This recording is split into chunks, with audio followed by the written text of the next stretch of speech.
little owl and some pumpkins and some ephemera here.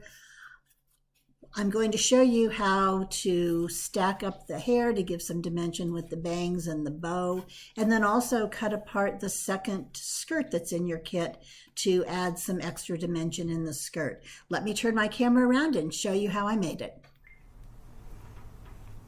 So let me show you how to make this Julie Nutting Bingo Fall Tag.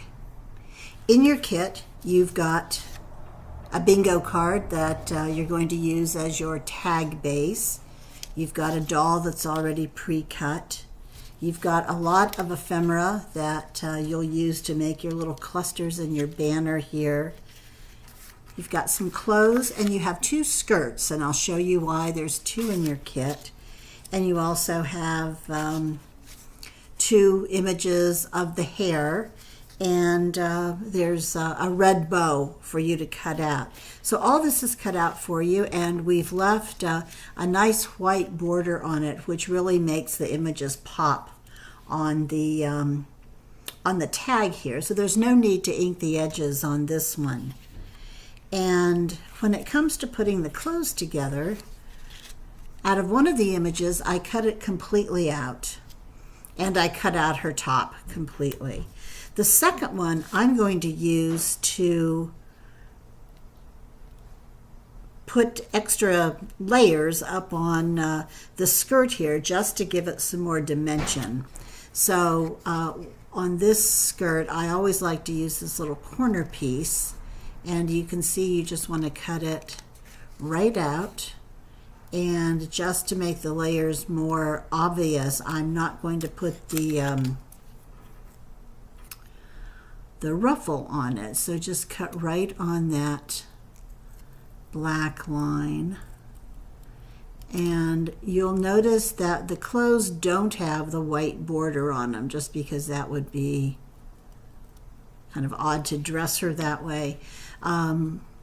But if your cutting is a little crooked, or if you just want to emphasize this, what I like to use is a Sharpie marker and just run it over the edges here, so you can see that it cleans up any cutting irregularities I made. And I've got a nice piece there, and while I have the marker out, I might as well do this piece too, but just run it over the piece, and you can see how it's just going to pop now when you get it on her. And now, how to get this piece on there? What I like to do is just use a little piece of chipboard on the back of this piece at the bottom, and I use my Nuvo clear dry glue and just get a little piece there for the chipboard to go on.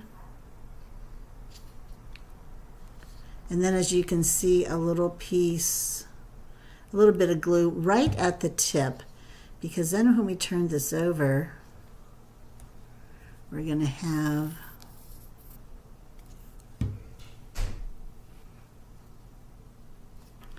this piece fit right in here, and just the glue is right here at the corner.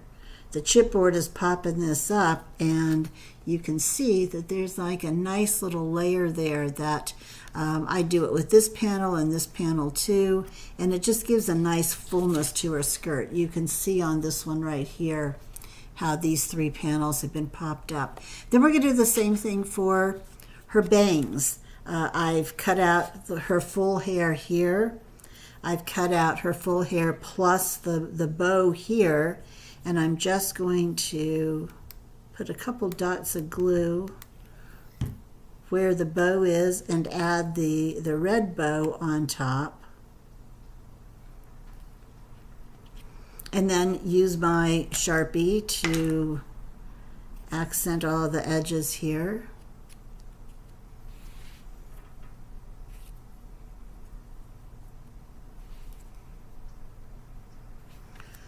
Put a tiny piece of chipboard on the back of her bangs with some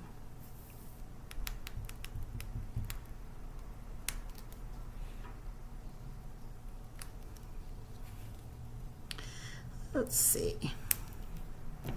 So a piece of chipboard is going to go here.